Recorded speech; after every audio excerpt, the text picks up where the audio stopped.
Welcome to the Hud Grad Club. I'm Chris Webb, and I'm the Alumni Engagement Career Consultant with the University of Huddersfield's Careers and Employability Service. And, full disclosure, I'm also a University of Huddersfield graduate. So I've generally got pretty positive things to say about both the institution and any of our graduates. But don't take my word for it. In this podcast, we'll be meeting different members of the University of Huddersfield's global alumni community, finding out what makes them tick, about their experiences during their time at the university and their career journeys since completing their studies. Join us as we explore the inspiring, innovative and diverse range of individuals that make up the Hud Grad Club. Well, hello, here we are. Welcome to the first episode of the podcast, and we have our first ever podcast episode guest with us. So, Becky, thanks so much for joining us. Would you like to introduce yourself for people perhaps who don't know you? Yeah, sure.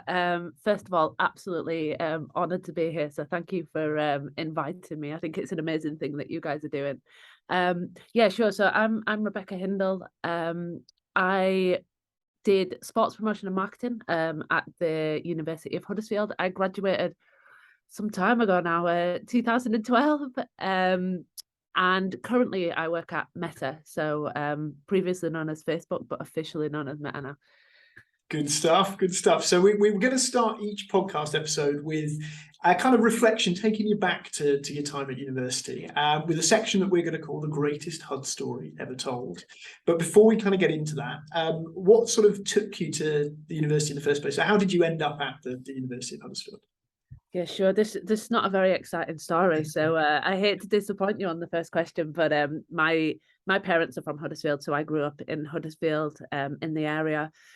I was in that year when the fees just changed to £9,000 a year, and it was a decision between kind of spending additional money and going to live elsewhere, or staying in the area, working in the area, and living with my parents. And I think there was positives and negatives of that, right? So I had my base, and I knew the town, I knew where I was from, but also I think I missed that experience of moving to a different place and doing things. But I mean, I got that when I moved to Dublin for the Meta role, but a significantly later time in my life. That's great. And we're going to talk a little bit more, obviously, about the move and kind of how that sort of affected your career a little bit later on. But so story-wise, have you got a particular story in mind about your time at the university? Any kind of particular memories you want to share about, your time with the University of Huddersfield? Yeah, sure. I mean, I whenever I think about the university, it's mostly fond thoughts. So when I think about the workload and the way that the dissertation hit me like a brick, maybe not, but I think like everyone, I kind of expected to throw this 10,000 word essay together and it all to flow, and then I realized you have to proofread it, and that takes like hours and hours and days to do it, and yeah, I think I was a little bit lastminute.com, which I'm sure none of the students now are like.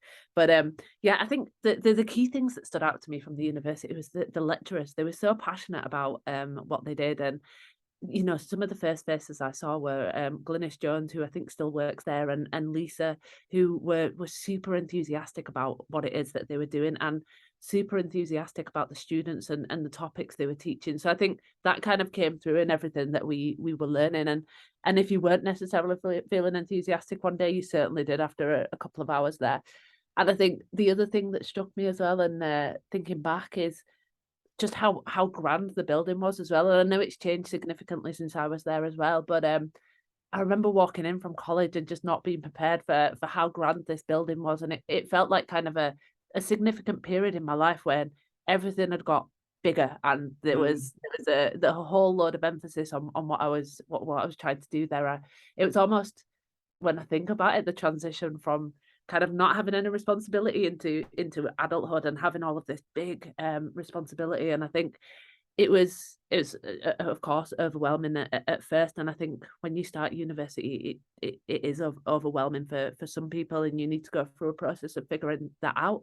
But it was always a comforting place with the lecturers that were there as well. There was always the support network around. It's really interesting you mentioned about kind of transitions, because it's such a sort of big moment, that transition from one part of your education to the next one, where, as you say, there's kind of a bit more responsibility put onto you. And this leads on like really nicely to, I suppose, the next section we're going to talk about, which is around, your journey since kind of completing your studies at the university. So, I mean, perhaps we kind of start from that perspective, that transition. What was it kind of like finishing your studies at Huddersfield and then kind of taking those first steps into the next stage of your career? What did that sort of feel like at the time? Yeah, sure. I mean, it was it was good and bad, right? So you go from studying and being in this set way of working to all of a sudden, like, you've got this whole lot of responsibility. So you're being paid for doing something now. So you need to be adding value in some way. And I think that was a real transition, because when you're studying, you're paying to do that, and you're there for a reason, and that's a choice that you're making. Whereas when you're in an organization, you're being paid and you need to add the value reasonably quickly. I think there was a whole element of responsibility there, and it was again a process that I needed to go through. But I think I always enjoyed the pressure of learning things new, and I think one of the things that the university taught me was kind of building up this resilience to learning new things. So as soon as you were kind of sat in your comfort zone at any point, you'd be pushed out of that. So the lecturers would come to you and say, actually, this is great, but I feel like you can do better. And it'd be that emphasis on that. And I think that's something that I very much took into the place of work is, okay, I might want to be 100% in my comfort zone. And in my comfort zone in this story is being at university. But actually I need to, at most points in my life, be outside of my comfort zone to be growing. And that's something that I learned really quickly. So I went into work as a digital marketing manager. So I went in like fairly hell up. And I think I was excited about that. I remember telling everybody about the job I'd got and thinking like, this is a big job. But it was a big job, right? So I went in, I was managing 3 people straight from university, and people that were significantly older than me as well. And there was the whole experience of that. And I think I learned very, very, very quickly. And I think on reflection, if I was to change anything about that, I'd probably go in a step down, and try and learn a lot, and then look to move up. But I mean, all roads lead to Rome, and I think I ended up where I needed to be, and where I wanted to be. But I potentially made that journey a little bit harder for myself at the start by being ambitious, which has paid off for me in the long run. But yeah, it's been a hell of a journey, Well, I mean, let's dig into that a little bit more, because I mean, I think you mentioned about the comfort zone side of things. I know there's a couple of things that have, when we've spoken previously, you've talked about within your career where you've had to necessarily take that step outside. So if we kind of take things back a little bit for now, you had that initial, digital marketing manager role. How has that kind of led you from where you were then to the current role that you're sort of doing with Meta? Yeah, sure. So yeah, as I said, I came out. I ended up working for Hallmark Cards, which is fairly local company actually. It's in Bradford, and I remember like I was so excited starting there, and I think actually when I first started, my petrol cost more than I was actually earning. Like, but I was so excited, and I was traveling down the M62 every day to my role, and it was very much like input and output were exactly the same from purely transactional purposes. But it kind of it saw me well. And then I moved to DFS. So I was there for a couple of years, had a big kind of learning curve, big development experience with managing people. I moved to DFS, the sofa company, who are based in Doncaster. I joined their team in the same role, so as a digital marketing manager. And this was my first experience of having managed relationships with Google, Meta, and Twitter. So I was starting to navigate through those relationships as well, and kind of doing the trips down to London, the work trips down to London, and being super excited about that. And then I moved across into offline marketing. So I'd done digital marketing for maybe 4 years at that point. And I wanted to figure out, the TV budgets were bigger, the offline budgets were bigger, and I wanted to figure out what this world looked like over here. So I moved across to the offline marketing team, started managing the TV and press and out of home for DFS. And then I kind of didn't like that as much. So I then wanted to move back into digital, because I like the fact that in digital, everything's measurable, and everything kind of, pound in, pound out, and you can almost see what that looks like. So then I moved to Victoria Plum, and I was there for a couple of years. So I moved in there as the head of digital, and I was looking after SEO, PPC, so managing a team of me's. And I stayed there for maybe 18 months. And then I moved to Sky. I feel like I'm like 90 years old at this point. I'm going through It's like the modern career, isn't it? You kind of like, how many jobs have I had? How many? I worked at Sky Bet, so this is probably the most significant recent experience. So I moved there and I was digital marketing manager there, but significantly bigger budgets than anywhere I'd ever moved before. I had a team as well, and teams of managers, and this was a whole step up in terms of role. So I kind of in all the previous roles, I'd kind of done similar things and expanded outside of my comfort zone a little bit, maybe 10% here and there, 20% here and there. This was very much 50% in the comfort zone, 50% out. So I'm managing managers at this point. And I'm still relatively young, and I was 26 managing managers. And that's a different kind of management, because then you're inspiring people, you're giving them a framework, but not telling them what to do. And it's a whole different ball game there, because the people in your team are usually more knowledgeable than you. So you're just facilitating them doing their role, rather than going, this is what we need to do and let's divide the to-do list up. So I did that for 3.5 years. Loved it in Leeds. And then I got this message on LinkedIn from somebody at Facebook. I actually thought it was a scam at first. I thought, why is Facebook messaging me?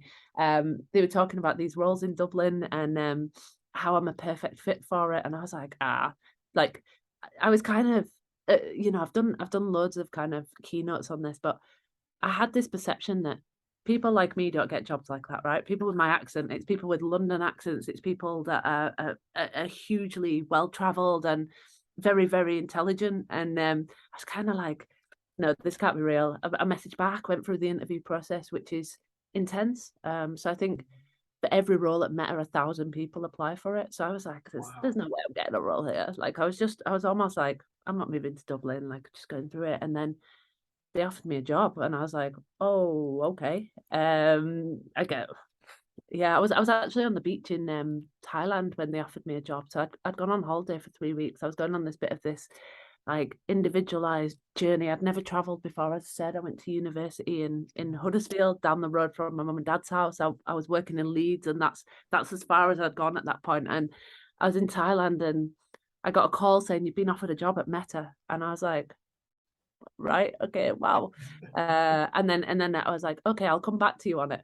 Because I was thinking, how am I going to tell my parents I'm moving to Dublin? Like all of my friends are in West Yorkshire. Like I'm obviously not moving to Dublin.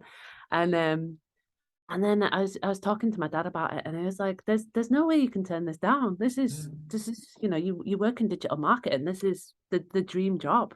You absolutely have to take this job. So I moved over here as an account manager, and then I got promoted. I moved over as an account manager, and I actually didn't have any accommodation booked after Christmas. So I started in September. I thought, if I hate it, I'm moving back in December. Like I was thinking, I'm going to be eating my lunch in the toilets. I'm not going to have any friends. Like it's going to be, and listen, I'm 29 years old at this at that stage, and I was like I'm not going to like it. I'm going to want to be moving home. And as soon as I started here, the support network is amazing. You know, people that work here are amazing. Everybody's got a story, and everybody is the smartest of the smartest. And I'm again at that 50-50 in my comfort zone. So I started as an account manager 3.5 years ago.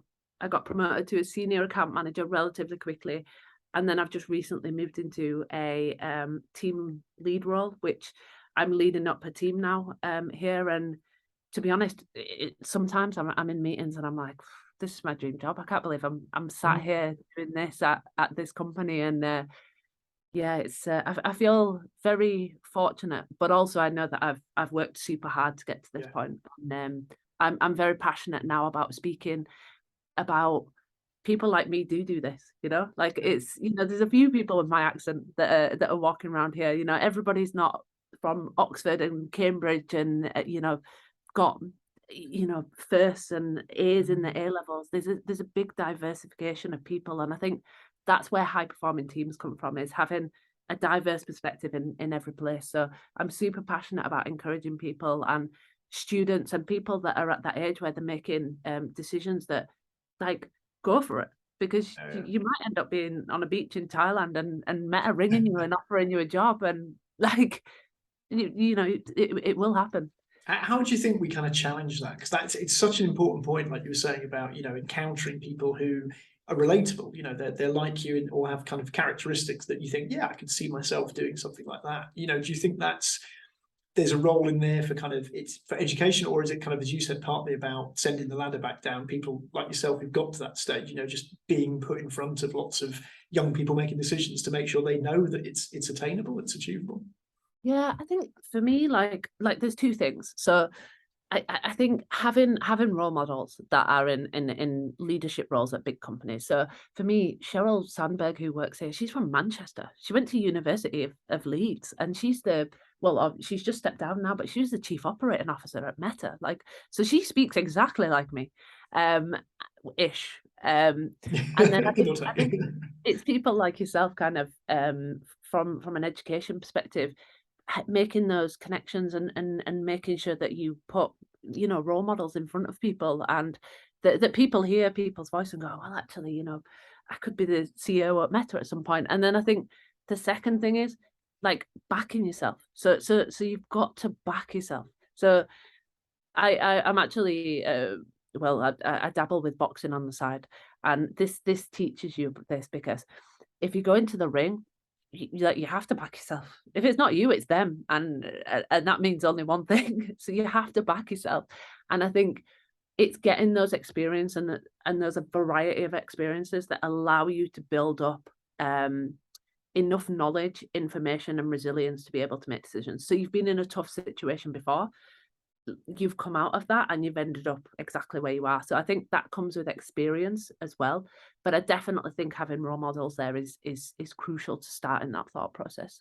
And it's really interesting hearing you talk about that kind of, you get through a situation and you think, yeah, that was actually okay. Because you talked about comfort zones all the time. And when you're actually going back through your career history, like, yeah, I've done absolutely loads. We sometimes forget that, don't we? Because we don't always kind of sit back and reflect on it. And kind of coming back, I guess your point about role models. I mean, you mentioned a lot of it, is about backing yourself, definitely, but having those people there that can kind of, I guess, support you through your career, or provide that sort of, that aim, or someone that you can kind of relate to. I mean, within your career so far, are there kind of any significant key figures that you feel have sort of really stood out, or have kind of, I guess, helped you throughout the course of your career so far? Yeah, do you know what? I actually have a list of people that, like, if I win the lottery, I'm gonna ring them and say, like, I've got £1 million for you. And there's a list of like 3 or 4 people that have, like, helped me so much in my career that they probably don't even know it yet at this point. And, like, it's those moments where you feel so vulnerable and somebody takes a chance on you, and they see something that you don't see at that point, because as far as you're concerned, all of your options are gone, and somebody offers you a hand and goes, come on, like I'll get you out of this. And I think there is actually somebody from the university. So Glynis Jones is honestly like one of my heroes. I actually didn't do too well in my A levels. I'm not necessarily an academic, right? You can put me up on a stage to talk in front of 1,000 people and I'll be absolutely fine. If I had to do a quiz on digital marketing right now, probably fail it. Like, not gonna lie. And I've got 12 years experience in digital marketing.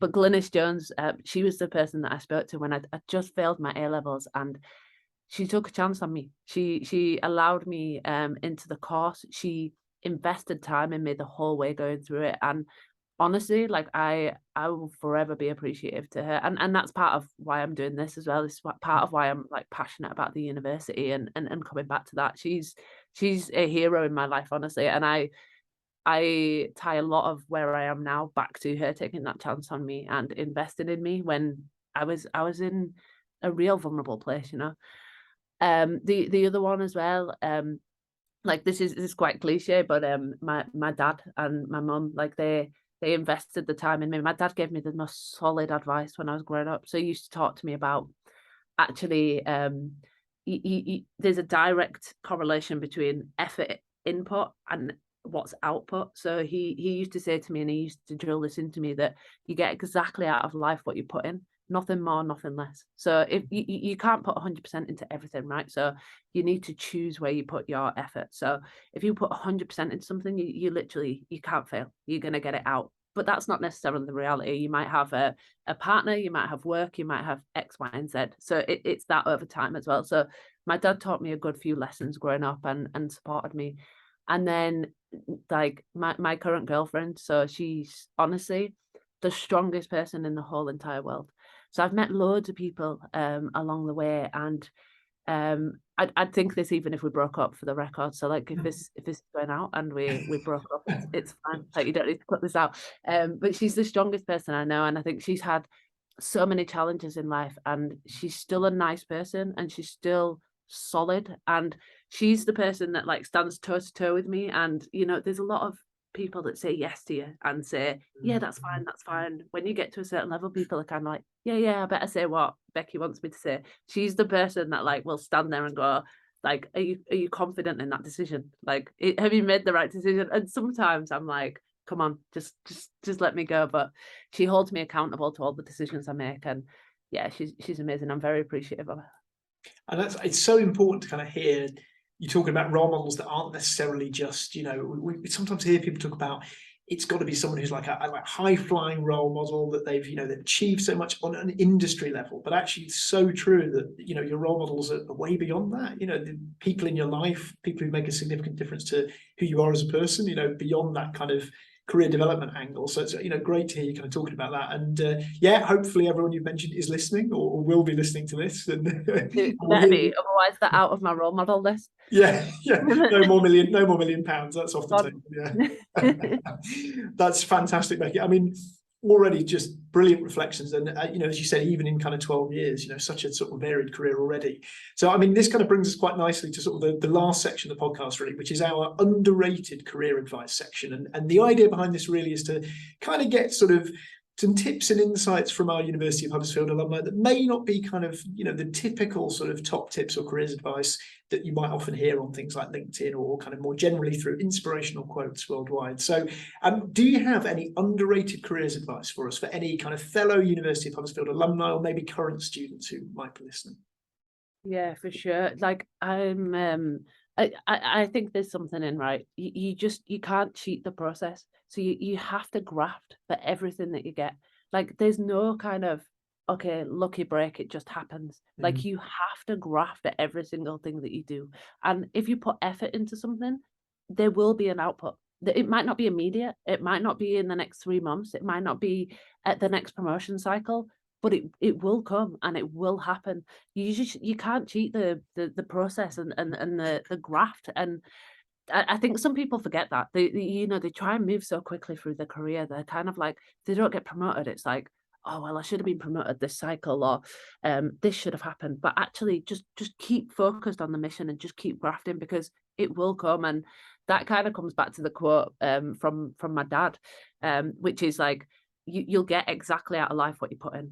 Nothing more, nothing less. You'll get exactly what you put in. If you invest in your career, you'll get an output from your career. If you invest in your relationship, you'll get an output from your relationship. And it's very much kind of back to that basic thing. The other thing that I love as well, and I don't know if I made this up, but I've wrote it on the whiteboard at work. Claim credit for it, yeah. People are suspicious, and I'm also a little bit suspicious of myself. But I love the thoughts of, like, diamonds are made under pressure applied in the right places, right? So we go through fluctuations of pressure, and you don't want to be under pressure all the time, but that's how diamonds are made. And I think this relates back really nicely to resilience, and you need to be resilient. Not everything is going to have an immediate impact. You're not going to necessarily get promoted in the next cycle or get a pay rise next month. But if you continue to kind of make sure that you're putting yourself under pressure in the right places, you will end up growing into a diamond out of it. And I truly believe that, because I've been on the journey. I've been some horrible places in my career, and frustrating places. I've worked with managers that aren't great. I've worked with managers that are not emotionally intelligent or invested in me as a person. I've gone through the recession. I've been through, COVID and switching to remote working. And I think all of those situations that put you under pressure in the right places. I mean, we don't want to be encouraging, people to absolutely be at 100% all the time and running. I think it does create this resilient kind of diamond out of the back of it. As I said, I'm not sure if I came up with that, but I wrote it on a whiteboard with my name underneath it here. I think you need to get a TM on that while you can. I think I might take it. I might get it on a mug or something. But as I said, I'm suspicious as to whether or not I came up with that as well. I feel like I'm going to be bursting your bubble here. I feel like I have seen something similar before, but I think just tweak the wording and you might be okay. Okay, yeah. I'll change one of the words or something. But I think it's such a good point. I mean, we're talking kind of career development work about kind of sometimes the benefit of having a bias to action. Like you were saying, that idea that without an input, you're never going to get any output at all. So sometimes, people kind of, for fear of making the wrong decision or fear of trying something, will kind of do nothing as the risk averse measure. And, as you say, you're not always kind of sure where the input might end up in the future, but it's going to take you somewhere. Yeah. And likely it is, it's going to give you something that you can then use in the future. So I think it's really interesting you mentioned that. I kind of say that to my team. I talk to them and I say, like, something's better than everything. Like, let's try and move towards something. Like, it doesn't have to be perfect, but let's make sure that we have a broad direction. And we're not aiming for this end point over here because we might not meet there. And I think sometimes people stop as soon as it doesn't move in that direction. Whereas if you get to something, then you might end up at something over here and then you'll end up at the end point anyway. And I think, something's better than everything. And I say that to them all the time. I think lots of careers professionals, if they are listening to this, will be kind of thinking of chaos theory of careers and planned happenstance, which we could spend a whole podcast episode on, and we'll just be clapping their hands together. So amazing kind of insights. Thanks, Becky. I mean, if anyone's been listening to this and wants to kind of reach out to you, wants to get in touch, what's the best way to sort of connect with you in the online space? Yeah, sure. If you can find me on LinkedIn. So if you search for Rebecca Hindle Meta, I'm pretty sure that's going to bring me up. I don't think there's another one of me here, but there could well be. You'll see me there, and feel free to ping me a message. I'm always open to chatting to anyone about anything, to be honest. So ping me a message, and I'm happy to be in contact, especially for people at Huddersfield Uni as well. I have a soft spot in my heart for Huddersfield University graduates. So yeah, reach out. Oh, fantastic. Well, thanks, Becky. So good speaking to you. Thanks so much for giving up your time. Thanks. And welcome. You are now an official member, the first member of the Hud Grad Club. Yes, I like being number one. Take care. We'll see you soon. Thank you. Bye-bye. Enjoyed the podcast? Then go to the University of Huddersfield YouTube channel for all of our future episodes. Subscribe, like, and don't forget to hit the bell button for notifications. If you'd like to be involved in the Hud Grad Club podcast moving forward, please get in touch with us on alumni@hud.ac.uk.